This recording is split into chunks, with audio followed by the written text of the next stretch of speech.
Hey, wanted to do this video. I just got done with a pretty rigorous run, so excuse my out of breathness. But during it, I was listening to Dr.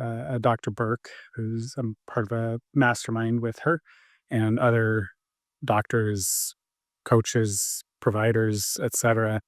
And the group is around brain health. And Dr. Burke and a group of other physicians just released a preprint of a paper that is honestly groundbreaking when it comes to brain health. And check out a link. I'll put a link in to the preprint. Now, this is a preprint for the standard of medicine care versus a systems approach that includes both lifestyle medicine as well as precision medicine, functional medicine, holistic medicine. I think precision healing is a really nice way to put it.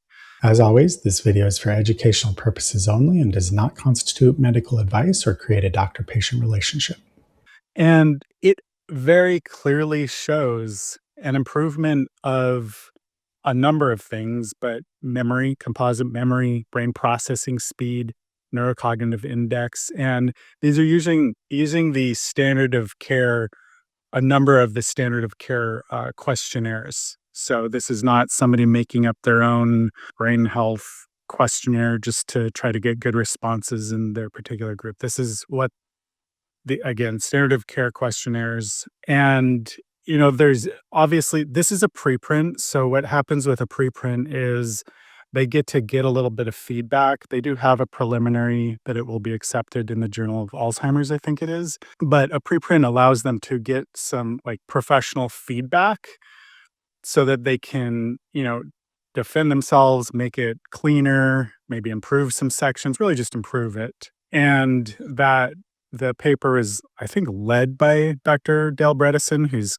end of Alzheimer's book, and is probably the biggest name in the kind of alternative Alzheimer's sector. And yeah, I mean, when you go to standard of care for dementia treatment, the drugs just don't do it. And it's in this paper. They give a forest graph, I forget at the moment. But it basically, what it does is that kind of statistical graph shows it takes different studies. So a few of the drug studies for dementia, a couple of other lifestyle, I think Ornish lifestyle program is in there, but it takes and standardizes the different inputs for each of those studies and kind of makes them comparable, right? Because different studies look at different things. And so how do you compare different studies when they use different markers and track different markers? Well, Forrester graph does that.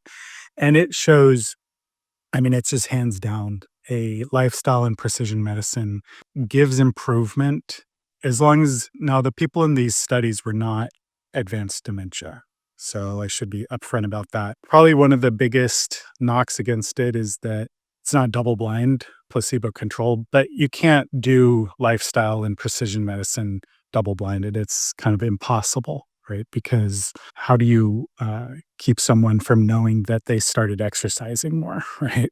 You can't do that. So it's like by definition, this type of program can't do that.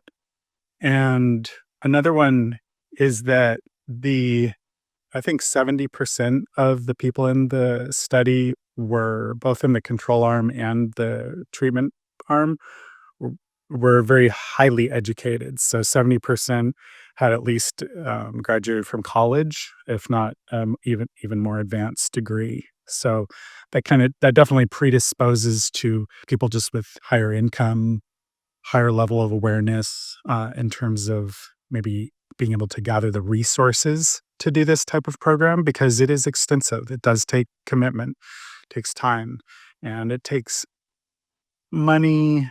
Lifestyle is easier to do without additional money. But once you get into really precision medical care, it does get more expensive out of pocket. So those are probably two of the bigger knocks against it, but they're not like, in my book, they're not major, like, okay, we're disproving or thinking that these stats aren't actually accurate. And in the comment section or description section, I'll put some of the highlights of the paper. But probably one of the other things is that's interesting. When you go to standard of care medicine, there should be a term for where clinicians and doctors don't even recognize their own blind spots, right? And that's where most doctors are. I'll speak as a doctor. That's where most doctors are because our education from medical school just kind of sucks in terms of holistic mindedness around improving and healing. And so there's in dementia or just pre-dementia, right? Doesn't even have to be all out dementia, just pre-dementia, where you're just kind of having some word finding difficulties. There's this, eventually people don't recognize that they're getting worse, right? Well, I would say doctors, most neurologists don't recognize that they don't even know how to actually help someone with pre-dementia or dementia. And it's just kind of a sad state of affairs. But, this study ultimately, it gives me a lot of hope. And, they're using a lot of things in the study. Another knock, it was a multi-center trial. And when it came to the precision medical care, there was some of the different sites had different treatment modalities. So like one or two of them had hyperbaric, maybe a couple more, but not all of them had hyperbaric therapy, hyperbaric oxygen therapy. Some of them did neurofeedback, but not all of the sites had access to that. Something that wasn't done in here in this study was peptides. Like there's such a huge area for peptides, which most peptides are bioidentical physiologic molecules, right?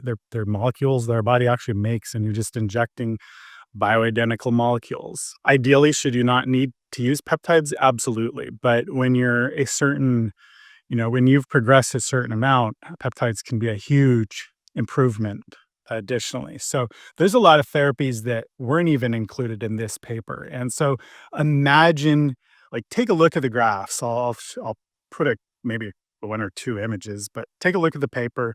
Again, I'm not going to ramble anymore, but I was just super pumped, probably because I was on a run out in nature, which always pumps me up. But just listening to Dr. Burke and the way that Dr. Bredesen and Dr. Burke and the rest of her colleagues have pushed this whole idea forward of reversing Alzheimer's. I'll just say it. Got to be careful of what I claim as a licensed physician, but you can reverse Alzheimer's as long as you catch it early enough. So I will sign out. Just wanted to share my excitement.